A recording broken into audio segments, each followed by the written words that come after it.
Hey guys, Johnny Curbs 2000 here, and welcome back to my Let's Play of Spider-Man 2 Enter Electro. This is part 4, and we are back to the Alex Ross costume. So now I'm just going to go back to cycling through all the costumes once again. We've seen all the new costumes that are available in this game, so now I'm just going to go back to using the other ones that we've already seen. So in the last part, I didn't get the chance to talk about the costume that was introduced in the last part. By the way, before I keep going, this game, or this level rather, is a simple get to the finish. So it's not too bad. The only thing I would say is that this level is deceptively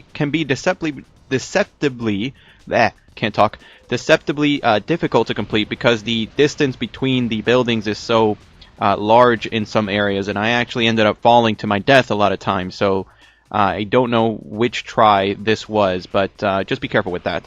But anyway, the costume that I was introduced in the last part, I didn't get a chance to talk about it, but that was Prodigy. Prodigy is one of the 4 costumes that was introduced in the Identity Crisis storyline that I spoke about before. In this game, it gives you double jump, enhanced strength, enhanced web swing, which basically just means that he can web swing further. In the storyline, it was created by Mary Jane to be a more quote-unquote typical superhero, and in this game you don't see it, but in the storyline, in the comics, he actually wore a red cape. So he was sort of seen as, trying to be a more typical hero, something a little bit more stereotypical, I guess. And you can also see him in future games, including Edge of Time, and he was also in Marvel Ultimate Alliance 2 as a boss. Eventually the identity would go to somebody else, so that's who plays him in Marvel Ultimate Alliance 2 as the boss. So that's pretty cool. And this section right here that you guys see here, this was probably the most difficult part. That crane that you just saw, this one, if you guys notice, moves as soon as you get to the crane before it. So the first time players, myself included, may be inclined to sort of swing directly to it. But what happens is that you don't have, you can jump towards it, and because it moves immediately after you get near it, you end up sort of missing it, and you end up falling to your death. I can't tell you guys how many times that's happened. But anyway, we get to this building, and we are done with the level. Spidey's hot on the trail, and this time it looks to have led him to the train yards. Well, things look quiet now, but evil is afoot, and it's up to our friendly neighborhood Spider-Man to ferret out evil where it lay. This place looks like a prison complex. Alright, so now we are in a train yard, and this section is rather straightforward at the beginning, but it has elements of puzzle elements, which is a running theme in Spider-Man 2 Enter Electro. There's a lot more gimmicky levels when compared to the first game, which may be a reason why this game was not as well received as the original one was. In this section, you are in a train yard, and there are 4 different areas that are marked by the signs all over the place. There's Area 1, Area 2, Area 3, and Area 4. As you guys see, we're in Area 3, and we're going to Area 4. In this first section, all you have to do is get from Area 1 to Area 4. That's all you have to do. Pretty straightforward. You can pretty much just avoid all of the guards that are around you. I'm just taking them out just for fun, honestly, at this point. They do respawn. I think they respawn once you get out of the area and come back in. But once you get to this area, all you have to do is go up to these giant gates. Spider-Man will say something along the lines of, you guys probably heard it, but talk about how it's closed. We go to the switch, it's not on. We have to bring power to it, and what we then have to do is, I didn't show it off, but every room, every area has 2 switches to them. And what you have to do there, as you guys notice, there are 4 different little red squares, and each area has 2 switches. Each switch corresponds to a certain light. So there, you can either have 1 out of the 4 little lights on, and that corresponds to what switch opens. Corresponds to what switch in the main power switch that we have to get the power back to. It's a little bit complicated, but you guys will understand once you see it. The hard part here, especially for first-time players, is figuring out which switches to switch.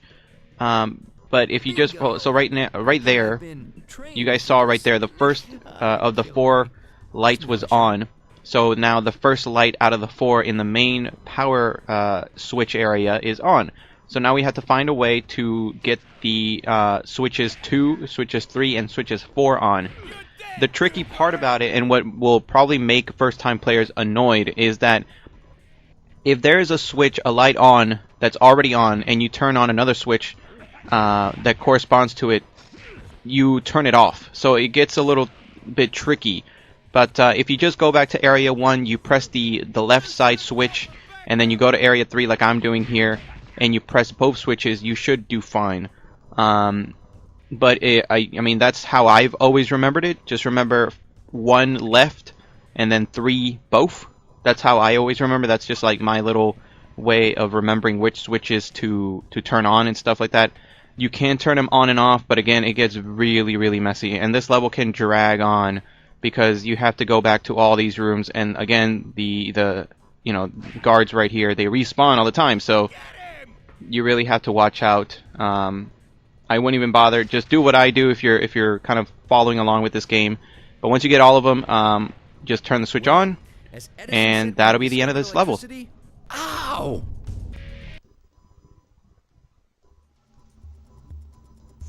I bet all these guys are on Hammerhead's payroll.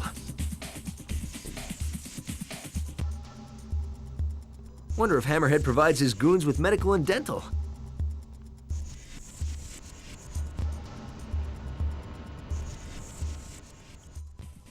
Oh, Spider-Man. But anyway, now we're on to another section of the train yard, and all we have to do here is go to all the... It's basically another one, a more straightforward get from point A to point B, but there are switches sort of in between that, which, again, I said before that this game did up the ante as far as the gimmicks are concerned, which again kind of goes back to the idea that I was talking about earlier, that's kind of one of the reasons why people didn't like this game so much. It was certainly one of the reasons why I didn't get into this game as much as the first game. There was just so many gimmicky levels and gimmicky bosses, as you guys will soon see a little bit later on, especially in the next part coming up. There are a lot of levels in this game and a lot of fights in this game that just there's a lot of different things to do, as opposed to the first game where a lot of the time, for better or worse, it was a bit more straightforward. So for example, here we have to open the switch, and then we have to go to the newly opened area, which just opened up this area right there, as you guys can see there. It says number 1. And then once we go in there, we'll get into this sort of control area, this control room, if you will, which will have more switches, which we have to play around with. Each switch does something different.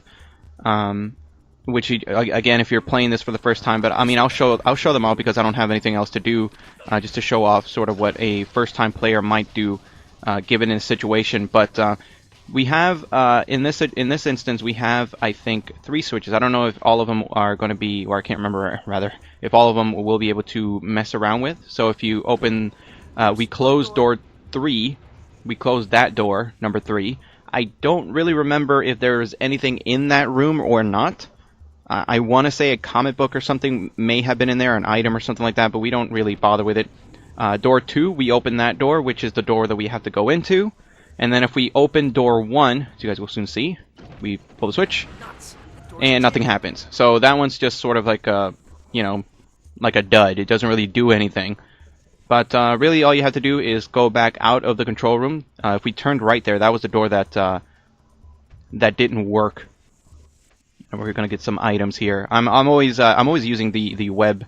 The web ball is my preferred method of attack, but it drains your web fluid like it's nobody's business. Kind of like the web dome. Also, I use it a lot, but unfortunately, it uses up a lot of web fluid.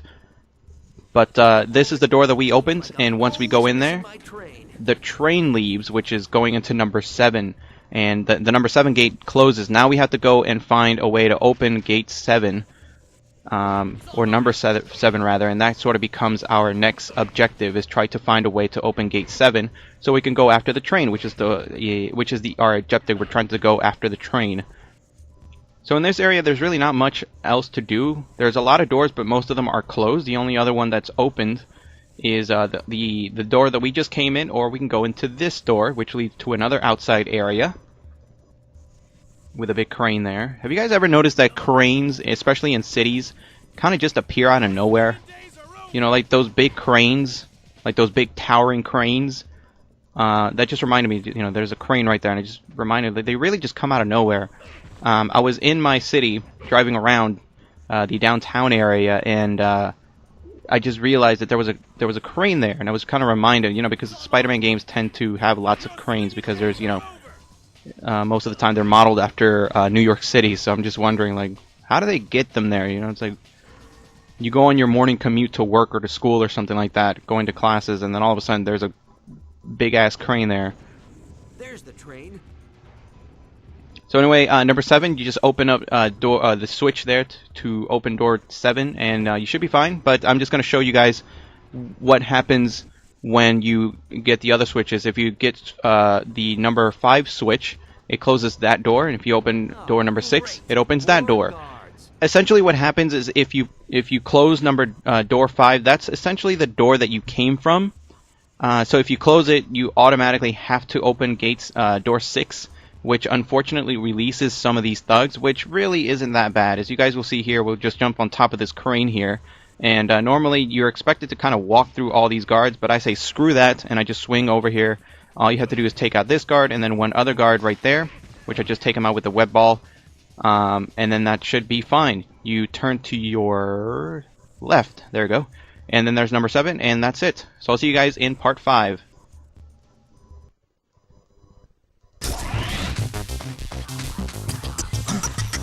Wait a minute here. That guy has a case too. Bet they're responsible for that train robbery. What's so important about those cases?